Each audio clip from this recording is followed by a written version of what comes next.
Shalom, Bapak-bapak, saudara-saudari yang diberkati dan dikasihi Tuhan. Kali ini kisahnya tentang penghakiman terakhir. Jadi di sana itu di alam setelah manusia itu tidak di dunia ini, itu ada barisan antri yang panjang begitu. Lalu Tuhan itu dengan banyak para malaikat di sekitarnya itu mengadili orang-orang, para arwah-arwah ini. Yang satu diletakkan di sebelah kiri, dipisahkan ke kiri. Yang satu dipisahkan ke kanan. Lalu dia berkata, yang kanan masuk surga, yang kanan ini masuk ke dalam kerajaan Tuhan. Yang kiri masuk ke dalam lautan kekekalan. Dipisahkan. Lalu Tuhan berkata kepada yang kanan itu, kalian yang kanan masuklah ke dalam surga. Karena ketika aku lapar, kamu memberi aku makan. Ketika aku haus, kamu memberi aku minum. Ketika aku sakit dalam penjara, kamu menengok aku. Ketika aku tidak memiliki pakaian, kamu memberi aku pakaian. Itu kata Tuhan kepada yang sebelah kanan. Lalu masuklah ke dalam kerajaan surga yang sudah ditentukan, yang sudah diciptakan, yang sudah ada itu sebelum dunia dijadikan. Mereka masuk ke sebelah kanan. Lalu mereka, para arwah itu bertanya, Tuhan, kapan kami pernah memberi Engkau makan? Kapan kami pernah memberi Engkau minum? Kapan kami pernah memberi Engkau pakaian? Kapan ketika Engkau sakit dalam penjara kami menengok Engkau? Perasaan kami tidak pernah ketemu dengan Engkau. Nah, Tuhan lalu berkata bahwa ketika kalian memberi kepada orang yang sama-sama mengasihi Tuhan, yang memberi makan kepada orang yang lapar, pada orang lapar itu juga mengasihi Tuhan, memberi minum orang yang haus, memberi pakaian kepada orang yang tidak punya pakaian, mengunjungi orang dalam penjara, mengunjungi orang yang sakit, itu melakukannya untuk Tuhan.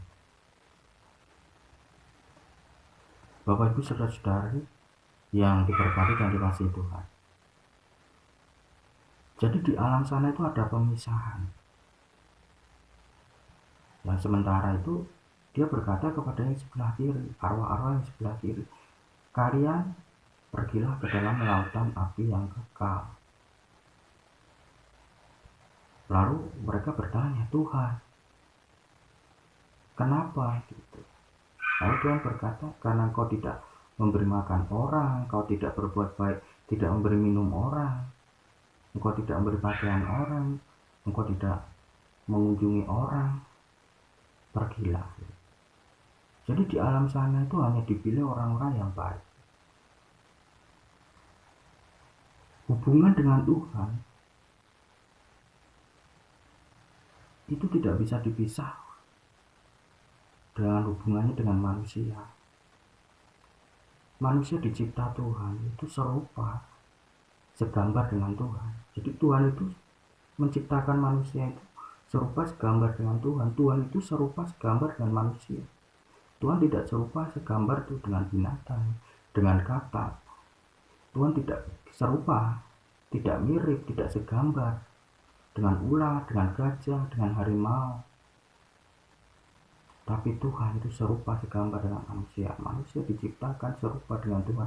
Ketika kita memperlakukan manusia seperti apa, Tuhan merasa Tuhan itu diperlakukan seperti itu. Apakah itu perbuatan baik ataukah itu perbuatan jahat?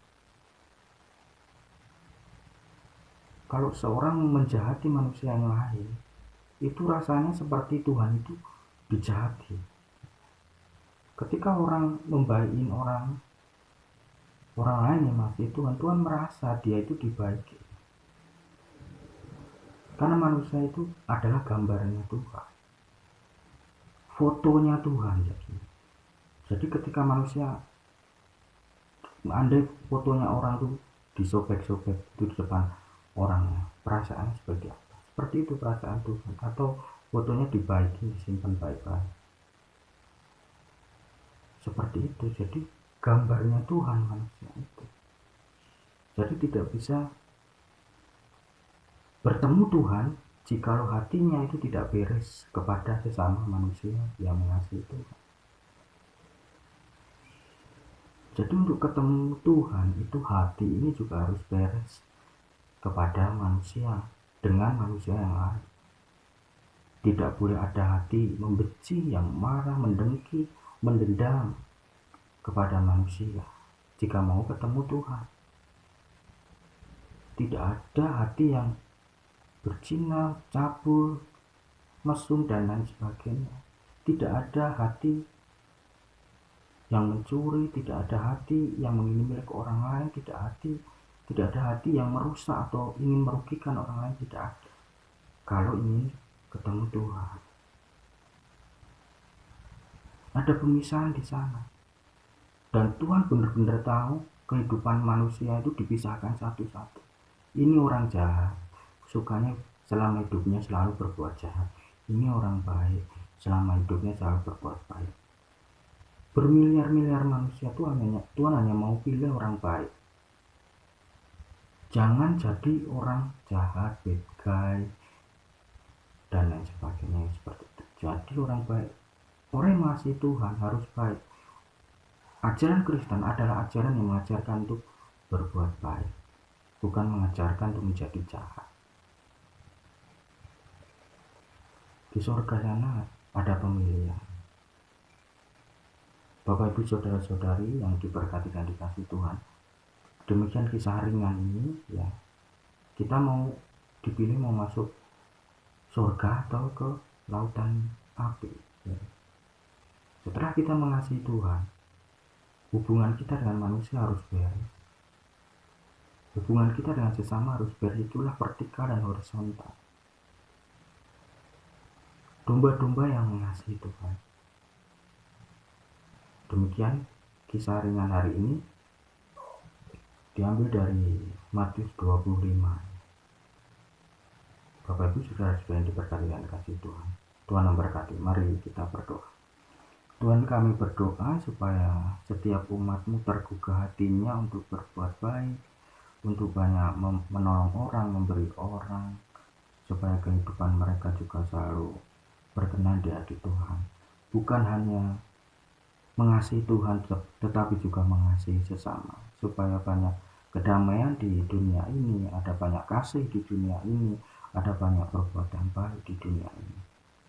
Di dalam nama Tuhan Yesus Kristus, Tuhan memberikan kami upah atas setiap perbuatan baik kami. Tuhan memberkati setiap umat-Mu. Tuhan mengingat segala kebaikan umat-Mu di dalam keabadian selama-lamanya.